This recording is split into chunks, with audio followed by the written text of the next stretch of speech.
امام مزری رحمۃ اللہ علیہ فرماتے ہیں کہ جب میں حضرت سیدنا امام شافعی رحمۃ اللہ علیہ کے پاس ان کے مرض الموت میں حاضر ہوا تو پوچھا، آپ کا کیا حال ہے؟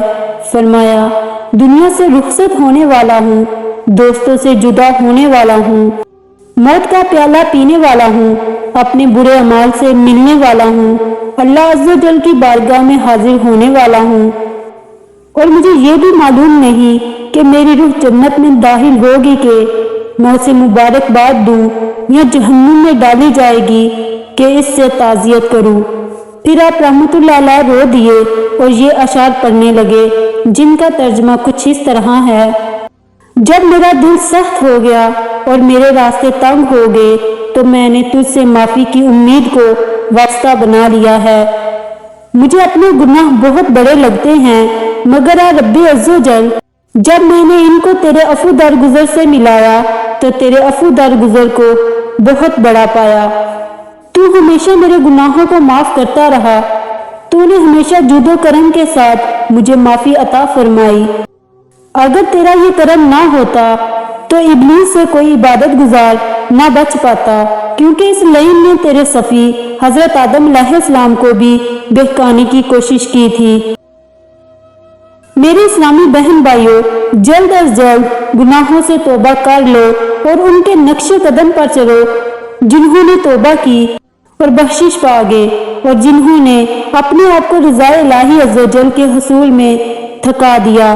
کاش کہ تم انہیں راتوں کی تاریکیوں میں دیکھو کہ وہ عبادت میں مشغول ہوں گے اور اپنے رب عز و جل کی کتاب کی تلاوت کرتے ہوں گے، اور جنہوں نے اپنی پیشانیاں اپنے رب عز و جل کے حضور جھکا دی اور اپنی حاجات اس رب عز و جل کی بارگاہ میں پیش کر دی، جو دیکھتا ہے مگر خود نظر نہیں آتا۔ سن مصیبتوں اور پریشانیوں میں میری بارگاہ میں رجوع کر اور مجھ پر بھروسہ کر، تو مجھے بہترین دوست اور بہترین ساتھی پائے گا۔ میرے علاوہ کسی اور سے لو نہ لگاؤ، ورنہ تو نادم و شرمندہ ہوگا، اور جو بھی میرے علاوہ کسی اور سے لو لگاتا ہے وہ نقصان و خسارے کی زندگی بسر کرتا ہے۔ حضرت سیدنا ابو محفوظ معروف کرہی رحمت اللہ علیہ کو اللہ عز و جل نے ان کے بچپن ہی سے اپنی ولایت سے سرفراز فرما دیا تھا۔ چنانچہ ان کے بھائی حضرت عیسیٰ رحمت اللہ علیہ کہتے ہیں کہ میں اور میرے بھائی معروف ایک ہی مکتب میں پڑھتے تھے، ہم اس وقت عیسائی تھے۔ ہمارا عیسائی استاد بچوں کو باپ اور بیٹے کا درس دیتا، یعنی یہ کہتا کہ حضرت عیسیٰ علیہ السلام اللہ عز و جل کے بیٹے ہیں، معاذ اللہ عز و جل، تو میرے بھائی معروف چیخ چیخ کر احد احد، یعنی وہ ایک ہے، وہ ایک ہے کہتے، تو عیسائی استاد انہیں خوب مارتا، یہاں تک کہ ایک دن اس نے انہیں اتنا مارا کہ وہ مکتب سے بھاگ گئے۔ میری ماں روتی اور کہتی، اگر اللہ عز و جل مجھے معروف واپس کر دے تو وہ جس دین پر ہوگا میں بھی اسی دین کی پیروی کروں گی۔ تو کئی سال بعد حضرت سیدنا معروف رحمت اللہ علیہ اپنی والدہ کے پاس آئے تو والدہ نے پوچھا کہ بیٹا تم کس دین پر ہو؟ انہوں نے بتایا کہ دین اسلام پر۔ میری ماں نے اشہد ان لا الہ الا اللہ و اشہد ان محمدن عبدہ و رسولہ پڑھا۔ اسی طرح میری ماں مسلمان ہوئی اور ہم سب بھی مسلمان ہو گئے۔ اللہ کی ان پر رحمت ہو اور ان کے صدقے ہماری مغفرت ہو، آمین، بجاہ النبی العالمین صلی اللہ علیہ وآلہ وسلم۔ حضرت سیدنا احمد بن فتح رحمت اللہ علیہ فرماتے ہیں کہ میں نے سیدنا بشر بن حارث رحمت اللہ علیہ کو خواب میں دیکھا کہ وہ ایک باغیچہ میں بیٹھے ہیں، ان کے سامنے ایک دسترخوان ہے اور وہ اس سے کھا رہے ہیں۔ میں نے ان سے پوچھا، اے ابو نصر، اللہ تعالیٰ نے آپ کے ساتھ کیا معاملہ فرمایا؟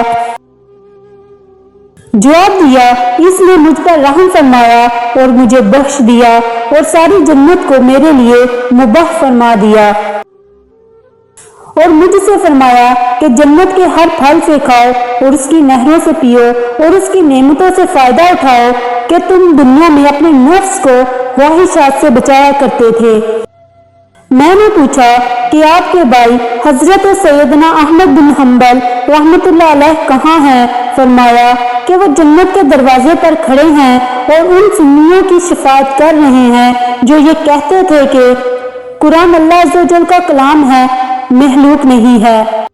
میں نے پوچھا کہ اللہ عز و جل نے حضرت سیدنا معروف کرہی رحمۃ اللہ علیہ کے ساتھ کیا معاملہ فرمایا؟ تو انہوں نے کہا کہ افسوس، ہائے افسوس، میرے اور ان کے درمیان بہت سے پردے حائل ہیں۔ حضرت سیدنا معروف رحمۃ اللہ علیہ جنت کے شوق اور جہنم کے خوف سے اللہ عز و جل کی عبادت نہیں کرتے تھے، بلکہ قرب الہی عز و جل کے شوق میں عبادت کرتے تھے۔ لہٰذا اللہ عز و جل نے انہیں رفیق اعلیٰ کی طرف اٹھا لیا اور اپنے اور ان کے درمیان کے حجابات اٹھا لیے۔ یہی وہ مجرب اکسیر ہے۔ لہٰذا جس نے بارگاہ الہی عز و جل میں کوئی حاجت پیش کرنی ہو تو اسے چاہیے کہ حضرت سیدنا معروف کرہی رحمۃ اللہ علیہ کے مزار پر حاضر ہو کر اللہ تعالیٰ سے دعا مانگے، تو انشاءاللہ عز و جل اس کی دعا ضرور قبول ہوگی۔ اللہ کی ان پر رحمت ہو اور ان کے صدقے ہماری مغفرت ہو، آمین بجاہ النبی العالمین صلی اللہ علیہ وآلہ وسلم۔ اے غافلو، بیدار ہو جاؤ، اپنے گناہوں پر قائم رہنے والوں، باز آ جاؤ اور نصیحت حاصل کرو۔ خدا کے واسطے ذرا مجھے یہ تو بتاؤ کہ اس سے برا حال کس کا ہوگا جسے اس کی خواہشات نے فکر آخرت سے دور کر دیا ہو؟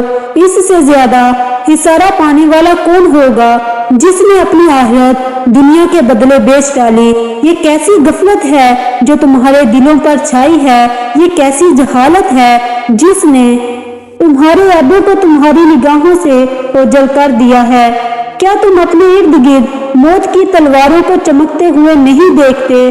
حالانکہ موت کی آہٹیں تمہارے درمیان واقع ہوتی رہتی ہیں اور اس کی نگاہیں تم پر جمی ہوئی ہیں اور اس کی آزمائشیں تمہارے عذر کو مٹانے والی ہیں اور اس کے تیر تم میں سے بہت ساروں کو لگ چکے ہیں اور یہ تمہیں بھی گھیرے میں لے چکی ہے۔ تم کب تک اور کس لیے تم پیچھے رہ گئے؟ کیا تم ہمیشہ بقا کی طمع رکھتے ہو؟ ہرگز نہیں، وحدہ الصمد عز و جل کی قسم، موت طاق میں ہے، یہ نہ کسی کے باپ کو چھوڑتی ہے نہ بیٹے کو۔ اللہ عز و جل تم پر رحم فرمائے۔ اپنے مولا عز و جل کی عبادت میں خوب کوشش کرو اور گناہوں سے دور ہو جاؤ تاکہ وہ تم سے محبت فرمائے، آمین بجاہ النبی العالمین صلی اللہ علیہ وآلہ وسلم۔